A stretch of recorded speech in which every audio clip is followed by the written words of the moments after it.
Alright, what's up everybody? It is early, but not too early. We're out for another adventure. I'm launching out of Crab Creek as usual. Today is going to be an interesting one. I finally have a day where, I can fish all day, no distractions. Fishing conditions, as far as what fish are available, I think are going to be okay. I think that Tog is heating up, maybe. And I think there's still sheep's head, maybe. So there's a lot of things I can try today. However, enter northeast wind. Yeah. Small craft advisory starting at 1 p.m. and some sources say earlier. So that's not something I really want to deal with. I've been out in some really bad waves and weather, and even in the bay it's really bad. I already feel the north wind.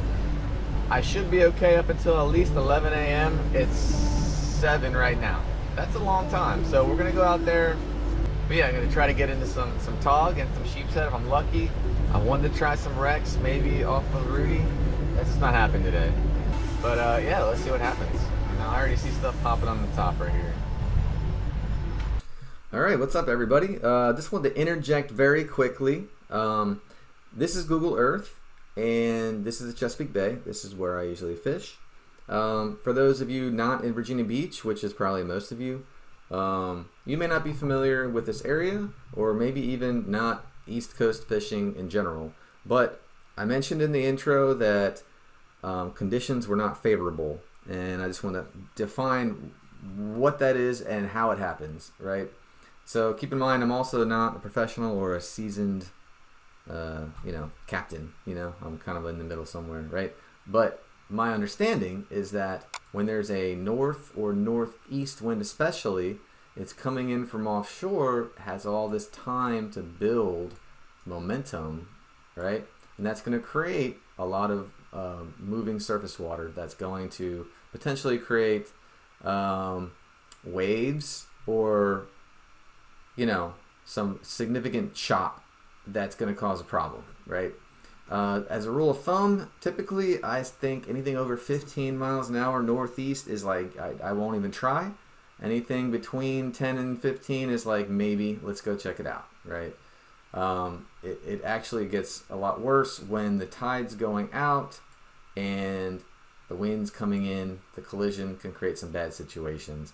And if it's borderline and all of a sudden, it kicks up for 20, 30 minutes, and you're at Fourth Island, you're going to have a very, very treacherous ride in. And that's happened to me before. And, it just makes you a smarter fisherman. Let's not take any chances. When the wind blows from the west, that's actually really not that bad comparatively, right? So the wind is coming from the west, it's blowing over the land, all these little houses and stuff are blocking the wind. And by the time it hits the bay, it's really not that bad. You can fish up to 20 mile an hour, maybe a little bit more, from the west, again, depending on conditions and tide. So just wanted to give that little lesson. Hopefully that helps somebody out. All right, thanks. All right, how's it going, guys? I'm going to do another voiceover on this video. As you can see here, the conditions are a little choppy out there, and it always looks better on camera than it really is when you're out there, but you can kind of see from the bow moving up and down. Definitely some vertical movement here. So yeah, as I'm deploying the trolling motor, I kind of position myself safely away from the piling and then kind of use the jog feature to let the trolling motor kind of figure out where it's at and slowly work your way back to the piling. So the main species here I'm going for really is going to be tautog. I know that there's some sheep's head around, but they're few and far between. Not, in my opinion, not worth targeting right now. If they bite on the bottom, cool. If not, then not. Anyways, for me, when I'm fishing for tog, you really have to target them in the structure. Not so much on the pilings. Not like sheep's head where they're literally biting the pilings. Yeah, I mean, this is a piling set with some structure beneath it, and you can usually find them around here. So yeah, I did just want to mention here, yeah, a little bit after I first got there. Like I said, I jogged my trolling motor back, and I was here for quite a while, right next to the piling, basically fishing. Had quite a few bites, I landed a couple shorts. This is one of them, very close, but no cigar. So I released him. But yeah, such a beautiful morning. I got out there early. The sunrise, again, the camera just doesn't do it justice, man. It's just really cool to be out there at this time. But the chop was a little too much, and my trolling motor was getting blown out on the surface. So I hop back in the boat, and you can see here, this is the first time I'm using my 360 GoPro, and let me tell you, man, this is gonna make editing a lot easier, and well, maybe not a lot easier, but at least a lot more productive. I don't have to worry so much where the camera's pointed now.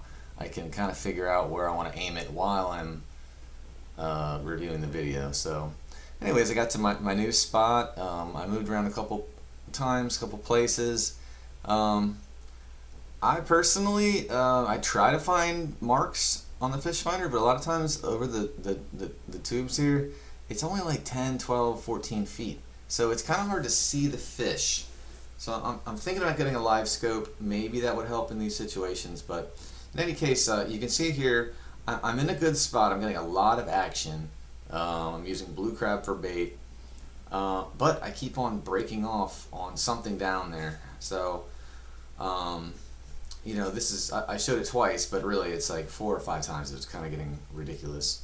So I'm looking at the fish finder, and I'm realizing, okay, when I cast in the back of the boat, not cast, but when I dropped down off the back, it seemed like a lot deeper than 15 feet. So I think I was on a ledge. So what I'm doing here, you can't really see it, but I'm again with this trolling motor, game changer, I moved to the right a little bit, and I also moved back a little bit. There's a couple of spots right near this this rock piling formation here that I know are good, certain times of the year.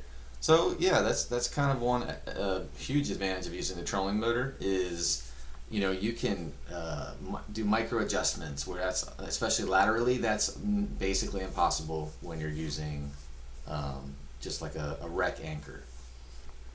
So yeah, you can see there, if you kind of look really closely, I went from 15 or so feet to like 25 to 27 feet. And that did make a big difference. I stopped breaking off and kind of immediately started hooking up on Tog. So I didn't post all the ones I caught.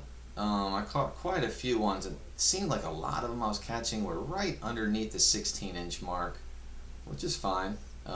It's still early in the season. What I think happens a lot of time is the bigger ones, they take a little bit extra time to migrate inshore. I'm not sure that they've gotten here yet.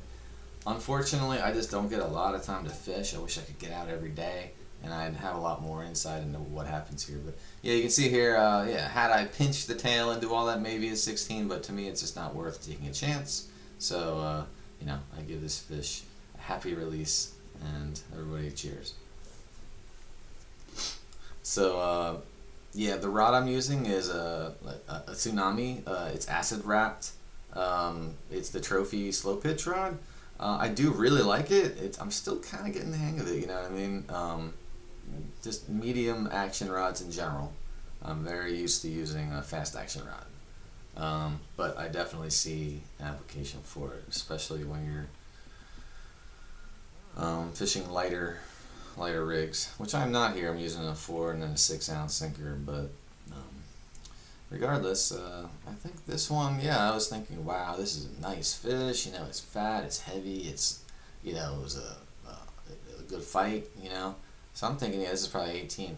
No, this thing was like not even 16. It was again very close, but I was getting a little frustrated because I'm like, man, I'm catching these quality fish and they're not even keepers. So I feel like the Tog have figured out how to grow without apexing 16 inches. That's okay. I'll end up with a few keepers.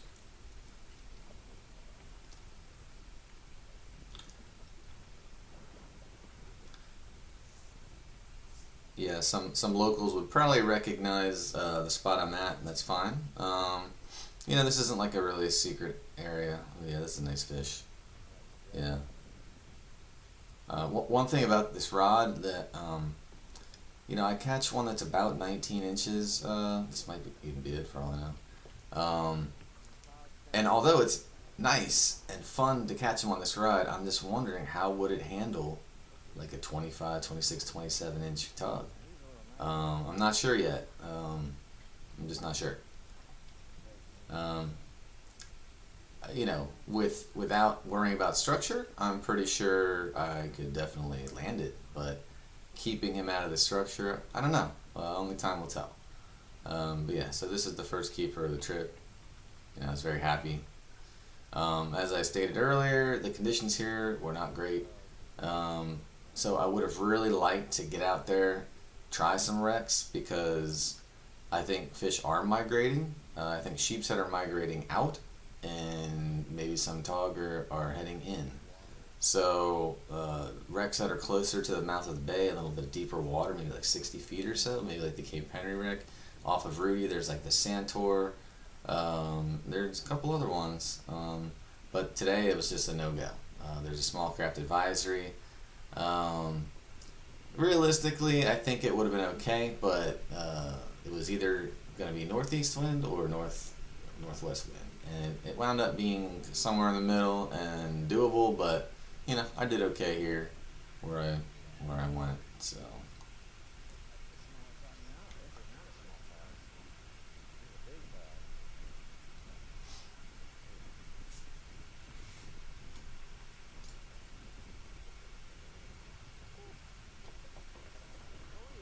another nice one.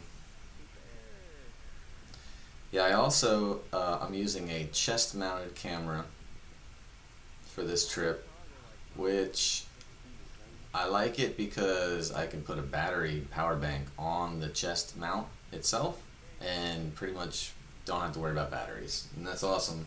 But I really am not a huge fan of the viewpoint here.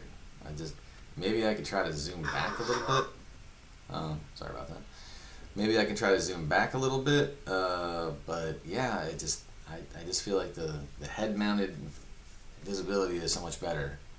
So I'm kind of working on maybe attaching a power bank to the head strap somehow. See if that's not going to be very uncomfortable. But yeah, the other thing with the 360 camera, you can see I can do picture in picture very easily when I do this, so you can get kind of a good viewpoint from different directions. Yeah, the 360 it's the way to go, and I think it's going to add a lot of value. So I think the day I fished was October 25th, maybe? So it's the end of October, so it's definitely getting into the colder season. The water temp was about 63. I was catching them in about 25 feet of water. Um, yeah, I think as it gets colder, the tog will probably go a little deeper. So, I'm really excited this season to go out there and try some new things. Like I said, now that I have this new camera set up, it's going to be good. I might move to the live scope if I can swing it here in the next couple of weeks, perhaps. But in any case, I really appreciate you guys watching, and please like and subscribe, maybe leave a comment, and stay tuned soon for some better and newer videos, and maybe even a big announcement, like I said, pretty soon for the channel.